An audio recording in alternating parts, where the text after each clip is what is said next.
Assalamualaikum warahmatullahi wabarakatuh. Syukur alhamdulillah kita dapat bertemu lagi di pertemuan kedua pelajaran pendidikan agama Islam dan budi pekerti. Setelah minggu kemarin kalian telah membaca surah Al-Falaq, syukur alhamdulillah banyak dari kalian yang sudah lancar ya. Nah, next kita ke pelajaran selanjutnya. Rangkuman materi. Ibu akan ulas kembali tentang surah Al-Falaq. Quran surah Al-Falaq artinya adalah waktu subuh.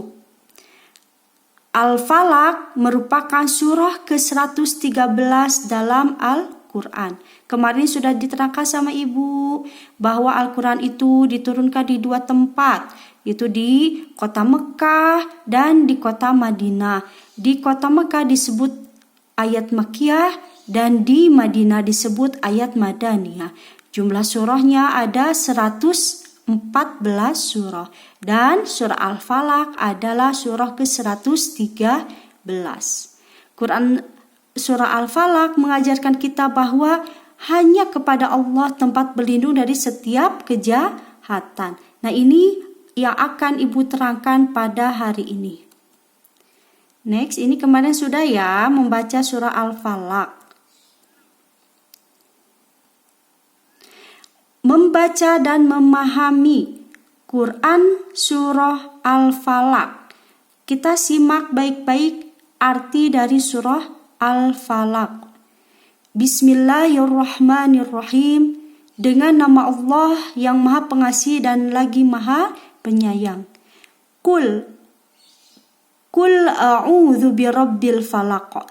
Katakanlah aku berlindung kepada Tuhan yang menguasai subuh. Kul itu artinya katakan. A'udzu birabbil falaq. Aku berlindung kepada Allah yang menguasai waktu subuh. Min syarri. Nah, hati-hati, min syarri itu artinya kejahatan. Min syarri ma khalaq, dari kejahatan makhluk yang dia ciptakan. Min syarri artinya dari kejahatan khalaq yang diciptakan oleh Allah, makhluk ya. Wa min syarri ghasiqin idza waqab, dan dari kejahatan malam apabila telah gelap gulita.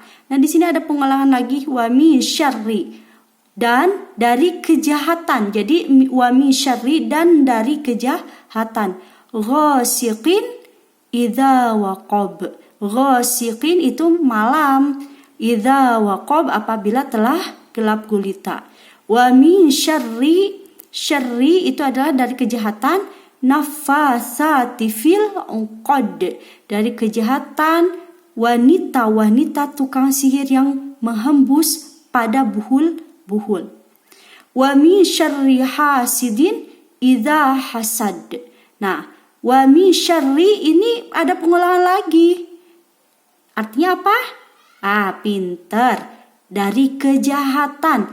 Hasad itu hasud. Hasada hasud ya. Itu pendengki. Hati-hati ya. Hasud itu artinya pendengki. Next, kita ke selanjutnya. Nah, intisari dari surah Al-Falaq adalah kita harus berlindung kepada Allah dari kejahatan. Kejahatan apa saja ibu guru? Yang pertama, dari kejahatan makhluk yang diciptakan oleh Allah. Contohnya apa? Contohnya seperti pencurian.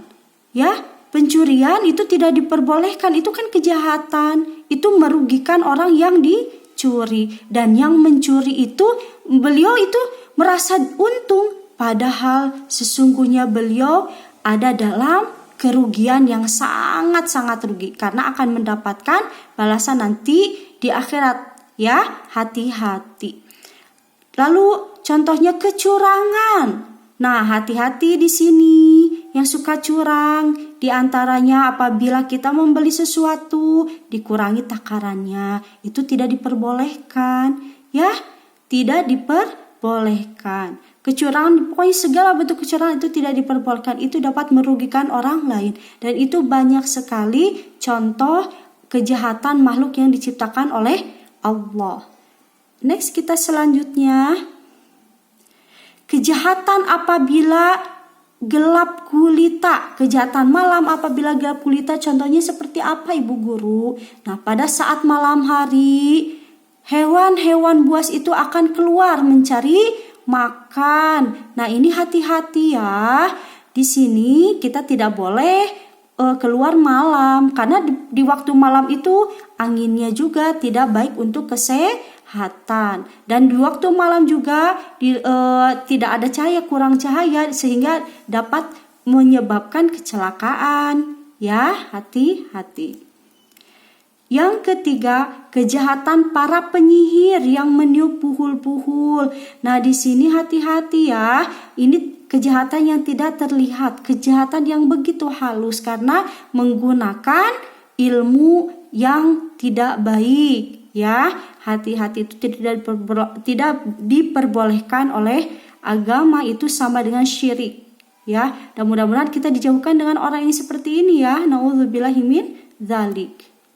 Selanjutnya, kejahatan pendengki apabila dia dengki.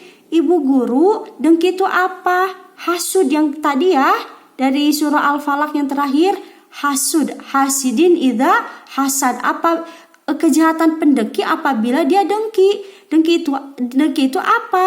Yaitu perasaan marah karena benci dan tidak suka dengan kebahagiaan orang lain. Nah, itu tidak boleh. Panasan melihat orang lain bahagia, kita tidak senang. Nah, itu kita harus berhati-hati. Tandanya kita ada penyakit hati di dalam diri kita. Nauzubillahi min dzalik. Gimana caranya Ibu Guru supaya kita tidak ada penyakit seperti itu?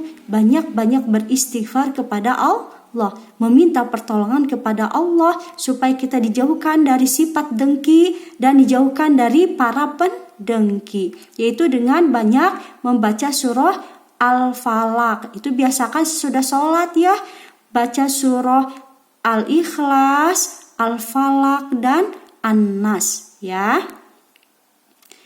Selanjutnya, untuk tugas minggu ini, nah, kalian tulis surah Al-Falaq dengan begitu rapi ya. Nanti kalian fotokan ke Ibu.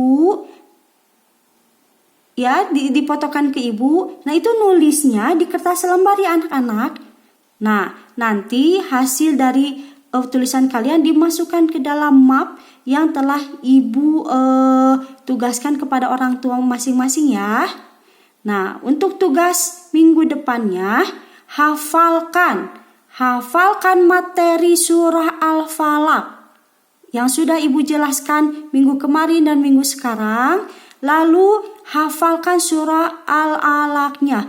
Insya Allah besok sama minggu depan, maksudnya minggu depan ya, bukan besok, minggu depan sama Ibu akan di video call satu persatu ya.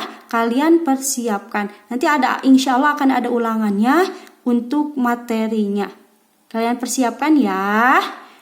Nah, untuk minggu ini cukup sekian dan terima kasih. Selamat belajar ya anak-anakku yang Ibu cintai, yang sayangi. Bersabar dengan pandemi ini, mudah-mudahan segera berakhir ya dan kalian dapat kembali ke sekolah. Assalamualaikum warahmatullahi wabarakatuh.